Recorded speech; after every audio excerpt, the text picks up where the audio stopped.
ChroNoSo listeners, we are here. Midsummer 1989. Saturday night's main event, number 22.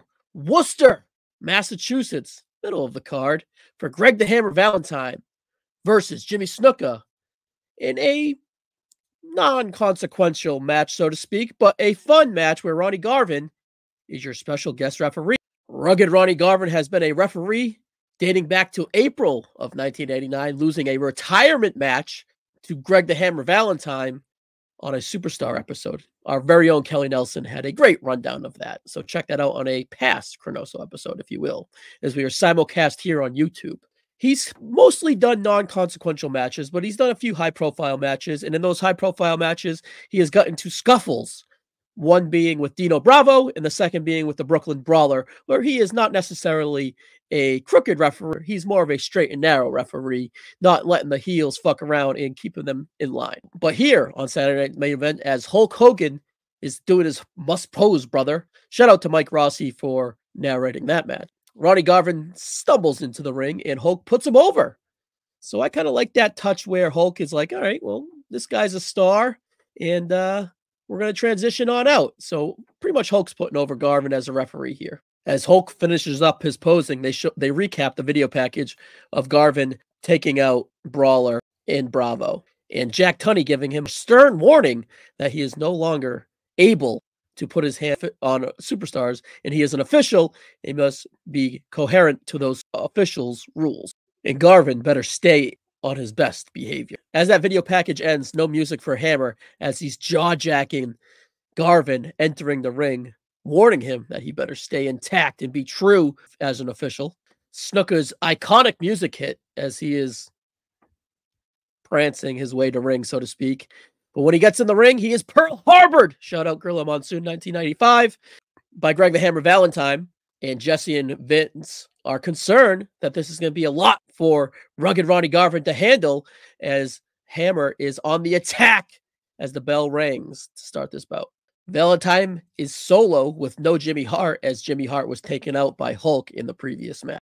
The first 45 seconds or so of this match looks like prime 1980s Hammer as he is striking and chopping and elbowing and choking Snuka, and he looks great. He doesn't look like he's lost a step in these 45 seconds. He's really on the attack, and he really does look like prime 1980s Valentine. Not so prime mid-1980s Snuka here, where it's a pretty shitty reversal on an Irish whip and a signature 35 seconds pause, double fisted chop on Valentine's. Great bump by Valentine's, though. Snuka's attack does not really last necessarily long as he goes to the middle rope for a flying crossbody or a headbutt attempt, but Valentine catches him with his shin and stays on the attack with some awesome looking elbow drops, flying off the rope, elbow drop, flying off the rope, elbow drop. And then he hits him with a shin guard attack again as Snuka fumbles to the outside. And this is really where Garvin has a hard time keeping Hammer intact. Snuka would continue to try to get back into the ring. At about 6 or 7 each time, Valentine would attack him, kicking him back outside with a awesome-looking leg strike or a shin strike right to Snuka's face. After the third time, Garvin's had enough, and he pushes Hammer straight into the middle of the ring as Snuka makes his way to the top rope. Garvin has had enough, and he absolutely lays a beautiful right hand onto Valentine. Valentine turns over into a actually beautiful crossbody for a 1, 2, 3. Jimmy Snuka wins this match. Garvin had enough. He snapped. He put his hands on Valentine after being provoked all match.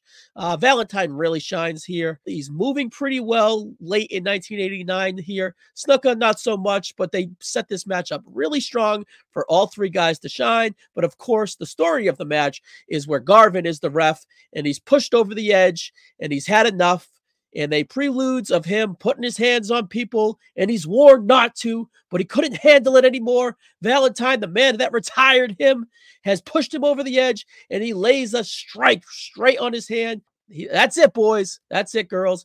It's night-night for Rugged Ronnie Garvin as a referee. After the 3 count, Jesse is going absolutely ballistic. What if Tommy Lasorda was arguing with an umpire, and that umpire struck him?